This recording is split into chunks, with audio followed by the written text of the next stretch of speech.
Alright, good day everybody. My name is Shakirat Olokun, popularly called Always Shakaro. If you are joining my channel for the first time, do well to hit the subscribe button and don't forget to turn on your notification bell so you can be one of those who receive my messages immediately I drop my videos. So today I'll be teaching you three tricks that you can use or the other approaches you can use instead of beating your child. Are you that parent who beats a child for every behavior? Are you that parent who beats your child over everything, or you who yells over every behavior your child is doing or that you don't like? Then you can think of using these tricks or these tips I'm going to be sharing with you. One of the things that you can use when you find out that you beat your child every time over everything is for you to use the 6 seconds rule. That is, you pause when your child does something that you don't like. Instead of you reacting to the child, you pause and think through your process. Yes, pause for some minutes and think through your aim. What exactly is it that you want to teach that child? Ask yourself, think through the process, and don't just react. This is common with parents of toddlers. Yes, when my child was still a toddler, I found out that toddlers are fond of exploring the world. They are fond of exploring by touching things, moving around, not even caring about the mess that they are making. That's part of their development and it's very good for them. But I found out that when my child is touching things that I don't like, my first natural response is for me to stop him by tapping him. I'm sure this is going to be common for most parents. We do those things without even thinking through them. We do them naturally. It's the first response that comes to us. Without even talking, a toddler is doing something that you don't like. The next thing is for you that you tap the child, you hit the child without saying anything. You think you are passing the message. Yes, sometimes it might work, but in the real sense, it's not empowering your child on what to do or what not to do. So instead of hitting your toddler when he does something that you don't like, pause, look at the child, maintain eye contact with the child, and pass your message. Hey boy, hey girl, you don't touch that. Pass your message clearly and move away.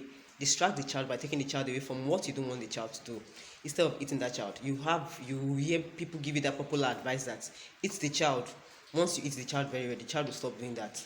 Of course, sometimes it's going to work, but it's not going to empower your child on what you don't want the child to do, or on skills that can equip the child in avoiding things you don't want the child to touch when you're not there. Another thing that you can do is for you to teach intentionally. Yes, teach intentionally. Most times as parents, we don't think about teaching children. And the truth is that when you start teaching children intentionally, you are going to have lesser reasons to beat your child. Yes, intentional teaching is key to discipline. How do I mean? Recently, I have a visitor in my home with a son of just 2 year plus, and I found out that this child, he farts a lot. I'm so sorry about that. When he's about to do that, he does that where people are without even minding, and it's just a child. But in my home, the rule is that, of course, you can fart, you cannot control that, you cannot stop that from happening. But then you have to do it in a decent way by moving away from where people are. Excuse yourself, do your mess, do your fart there, and then you come back to join the people, to join the other people in the home.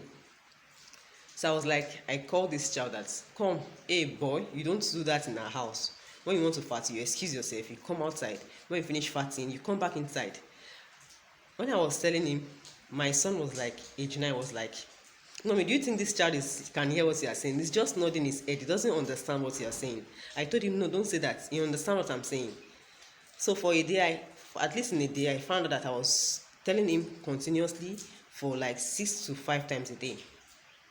They came to visiting like 3 days ago, and to my surprise, yesterday when the child was about to do that, he excused himself, he went outside, he left the room, he went outside to the walkway, and he farted. When he finished farting, he looked at me, then he came inside.